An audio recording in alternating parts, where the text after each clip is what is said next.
I mean, come on. That was a scene, right? That was a scene from the highly anticipated world premiere production of The Hours, and it's now playing at the Metropolitan Opera. The Met performance follows the Pulitzer Prize-winning novel and Oscar-winning film of the same name. Heading up the performance, the dynamic trio of award-winning soprano Renee Fleming, Tony Award-winning singer and actress Kelly O'Hara, and Grammy Award-winning mezzo-soprano Joyce DiDonato. And we are delighted to have them here with us in the studio today. Welcome, ladies. Thank you. Your voices are just absolutely incredible. What a delight. And Renee, congratulations. Tell us how this all got started. I heard you spoke with the composer. You said you wanted to bring this to the stage. It happened. Tell us about that process. Right. So Kevin Putz and I had been working on a George O'Keeffe project, and he said, how about an opera? I said, of course. And so we were sort of, just spitballing titles, and when The Hours came up, I said, oh, that's it.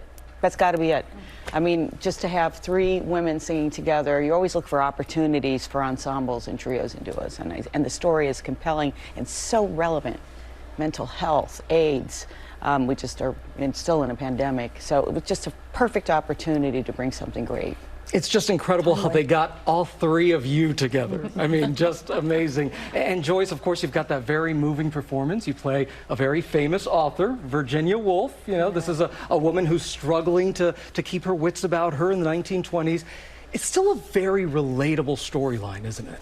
It is very much, because what's interesting is the opera takes place in one day. It's one day in the lives of all three of us. And so in the case of Virginia Woolf, which is an iconic character that we all know, you're trying to condense a really rich life and show that in one day.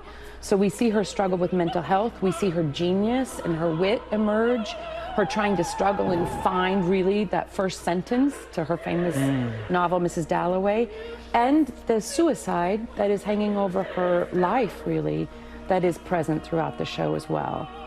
And Kelly, you made your Metropolitan Opera debut back in 2015, coincidentally with Renee.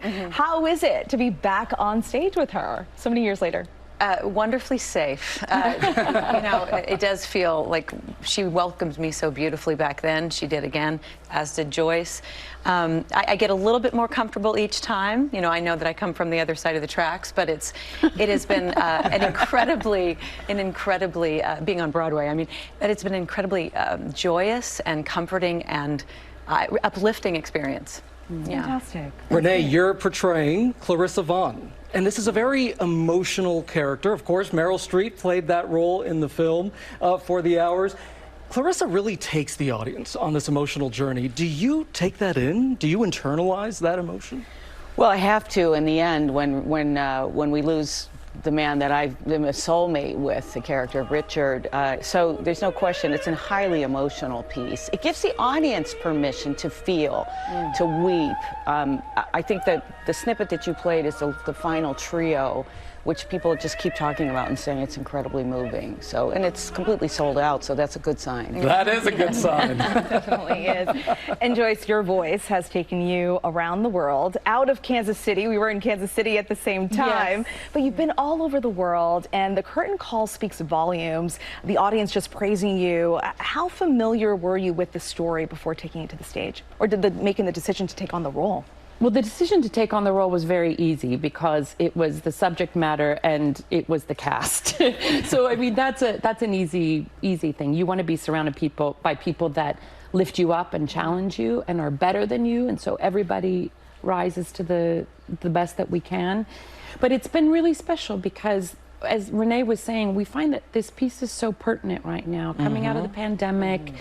Mental health issues have really risen to the forefront, and you've got, in particular, Virginia Woolf, that we know her story quite well, or even those that don't will understand it a bit more.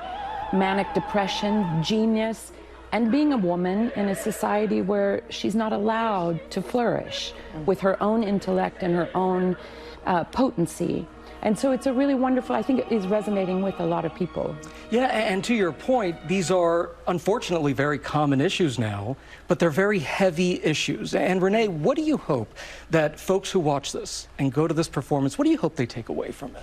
Well, if they've loved a film and Michael Cunningham's brilliant Pulitzer Prize winning book, they'll find that music brings a whole new dimension to the story, and this is why we can't be compared to the actors who have played these parts. And because, again, it's this heightened emotional ability to go through a piece. It moves very quickly. Nobody gets bored in this opera. It's not, they're not stand and sing moments, really. It's quite fast. We have dancers, we have a fabulous chorus. So I think the takeaway is just simply going to be that it's extraordinary and that people are on the edge of their chairs wondering what will happen. And Renee, you've been performing for 30 years. You took a break, about a 5-year break, but you said you wanted to take on some less traditional, more unique roles. Does this performance now check off all of those boxes? So I haven't taken any breaks. I mostly concertize. The only break we had was the pandemic. But I haven't sung opera at the Met in 5 years, and this role is perfect. It's exactly what I would have wanted to do. My next is in Paris, playing Pat Nixon in Nixon in China. So it's going to be a really fun season. All right, absolutely. We're going to be watching. And Joyce, you started rehearsing during the pandemic, and I hear that it was in a huge ballroom. How did that happen? Well, I did a show actually that was streamed from the Met, and it was in a huge warehouse actually from Germany. And that was one of the ways that all the arts organizations during the pandemic, we were scrambling to find ways to actually still bring what we do to the audience in their homes, on the screens. And so I know Peter Gelp at the Met found this way of doing a live concert streamed, even if we couldn't get people into the theater. Oh, that's amazing. Yeah. That is fantastic. A way for everyone to see it. Yeah, 100%. It's great they're not here in New York City. Well, ladies, thank you so much for being here. An absolute pleasure. Renee Fleming, Kelly O'Hara, Joyce Donato, thank you. Their performances of the hours will continue at the Metropolitan Opera House through December 15th.